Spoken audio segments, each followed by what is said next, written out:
चारों ओर जहरीले बयानों की बारिश। डॉक्टर चंद्र त्रिखा जी का लेख है। बिहार में जहर की बारिश, पंजाब में जहर की बारिश, लेह लद्दाख में जहर की बारिश, उत्तर प्रदेश में जहरीली बारिश। इन जहरीली बारिशों और कूड़े के पहाड़ों का कोई अंत नहीं है। सत्य और तथ्य इन दोनों का तो आप आईसीयू में है या वेंटिलेटर पर। मर्यादाएं, आचार संहिता, सभ्य आचरण और सभ्य भाषा सब डायलिसिस पर है। कहीं कुछ भी तो ऐसा नहीं है जहां खुले में स्वस्थ सांस ली जा सके। एआई, आर्टिफिशियल इंटेलिजेंस अर्थात कृत्रिम बुद्धिमत्ता के इस युग में सत्य व तथ्य को जीवित तलाश करना फिलहाल नामुमकिन है। इस सृष्टि का जो सिलसिला महाप्रलय या ब्लैक होल से शुरू हुआ था, अब वो भी कमोबेश वहीं टिका है। दुष्यंत की काव्य पंक्ति है, आप बचकर चल सके ऐसी कोई तयसूरत नहीं, रास्ता घेरे हुए मुर्दे खड़े हैं बेशुमार। वस्तुतः जिस तरह कृत्रिम बुद्धिमत्ता धीरे धीरे हमारी सामाजिक, राजनीतिक, साहित्यिक व सांस्कृतिक जिंदगी में प्रवेश करती जा रही है, हमारी हर सोच पर एआई का कब्जा होने लगा है। हाल ही में वित्त मंत्री सीतारमण को कवेटम एआई के माध्यम से जिस रूप में प्रस्तुत किया गया है, वह इस बात का संकेत है कि आने वाले समय में यह एआई चुनाव भी लड़ेगा, चैनल भी चलाएगा, print media, social media, electronic media एवं डिजिटल मीडिया भी चलाए। इस समय विश्व की लगभग आधी आबादी सोशल मीडिया से जुड़ी हुई है। अब स्थिति यह है कि सत्ता पक्ष व विपक्ष की अधिकांश चुनावी मशीनरियां एआई के उपकरणों में प्रशिक्षित हो रही हैं। नए चुनावी वार रूम अब नेता को आवाज के नमूने एकत्रित करने में लगे हैं। यह सारी प्रक्रिया कितनी खतरनाक सिद्ध हो सकती है, इसका सही अनुमान लगाना हो तो एआई को करीबी से समझना पड़ेगा। कल्पना करें कि विपक्ष के किसी एक दल के एआई विशेषज्ञों के पास सत्ता पक्ष के किसी प्रमुख नेता की आवाज का सैंपल है। उसी सैंपल के आधार पर विपक्षी दल के एआई विशेषज्ञ एक ऐसी स्क्रिप्ट या ऐसा बयान तैयार कर सकते हैं जो प्रकट होने में पूरी तरह वास्तविक लगेगा, मगर इसमें दर्ज बयान अपने ही पक्ष के विरुद्ध नए बंडर खड़े कर सकते हैं। हाल ही में वित्त मंत्री सीतारमण की आवाज व उनके अंदाज में एक ऐसी योजना घोषित की गई जो वस्तुतः सरकारी नीति का कोई अंग नहीं है। इसमें वित्त मंत्री एक ऐप पर 21,000 रुपये की राशि जमा कराने के लिए लोगों को प्रेरित कर रही दिखाई पड़ रही है, जो जमाकर्ता को आनन फानन में लखपति बना देगा।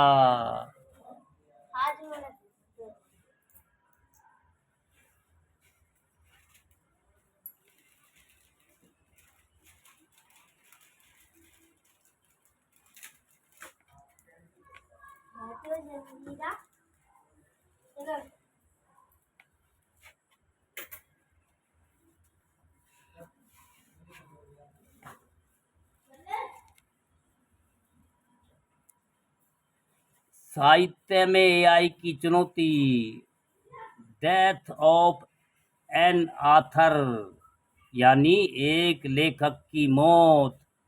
वर्ष 2023 में आई एडन मशीन के इस उपन्यास ने दुनिया भर के साहित्य जगत में हलचल मचा दी थी, क्योंकि इस उपन्यास का 95% हिस्सा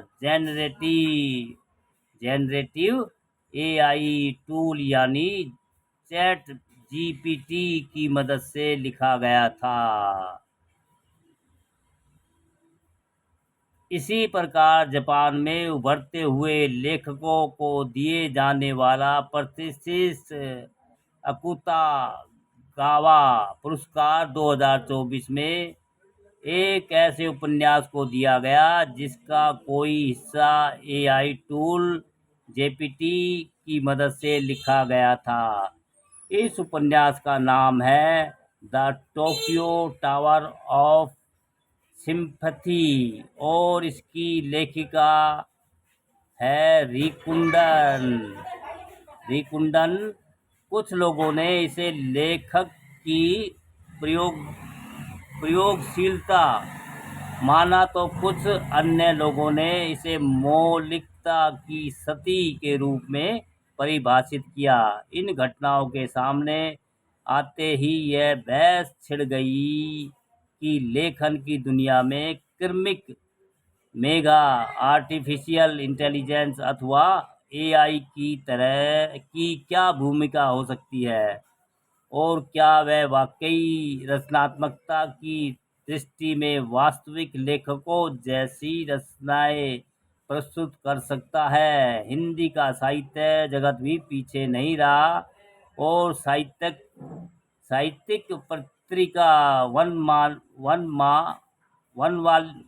वनमाली में लेखक अमित श्रीवास्तव की एआई की सहायता से लिखी गई कहानी प्रकाशित की गई। कहानी का शीर्षक था आला बाला मकड़ी का जाला।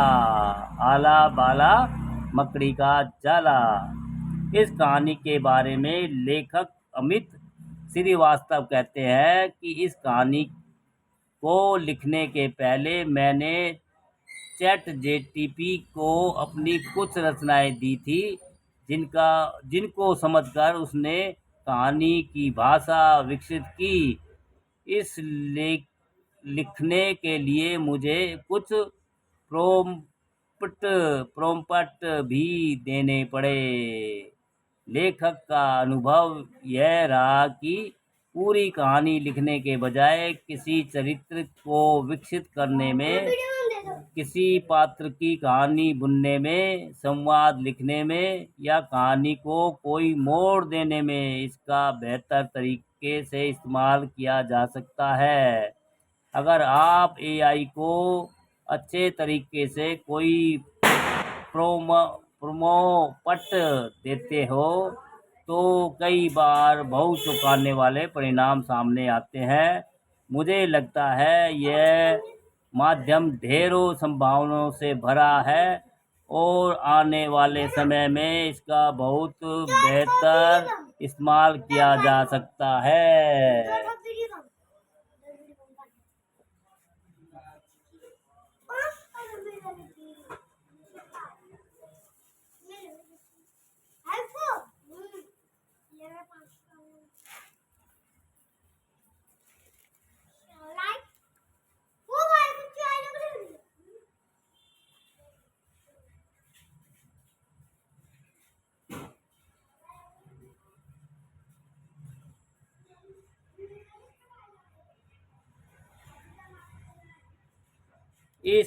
इन रचनाओं के लिए एआई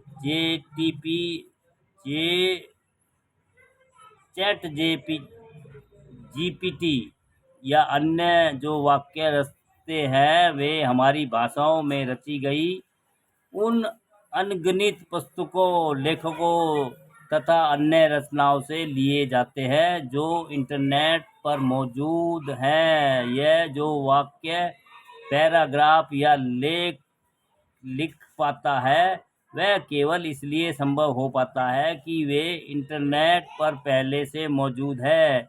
यही इसकी ताकत भी है और यही इसकी कमजोरी भी। कैसे लिखते हैं एआई टूल?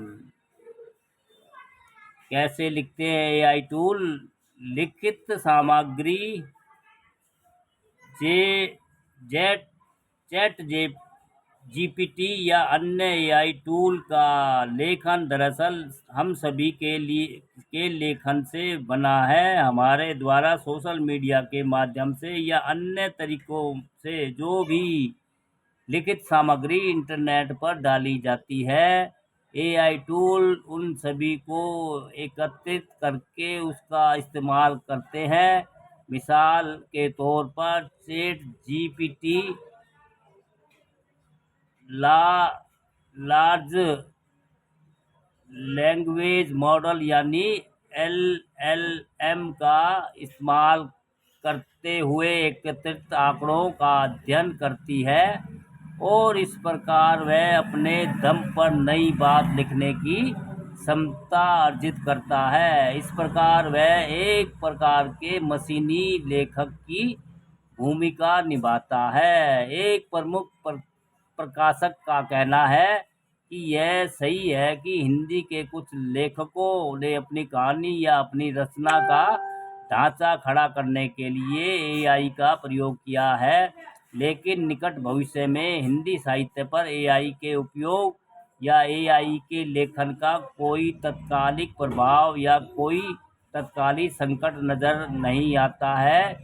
इसकी मुख्य वजह है मानव व्यवहार की अनिश्चितताया और अपनी संवेदनाओं को अलग अलग शब्द देने की उनकी क्षमता। उदाहरण के लिए मुझे यह भी दावा किया जा रहा है कि एआई कभी भी फणी सवरनाथ रेणु या कहे कि गीतांजलि श्री जैसी लेखकों के शब्दों उनके मुहावरों को दोहरा सकता है।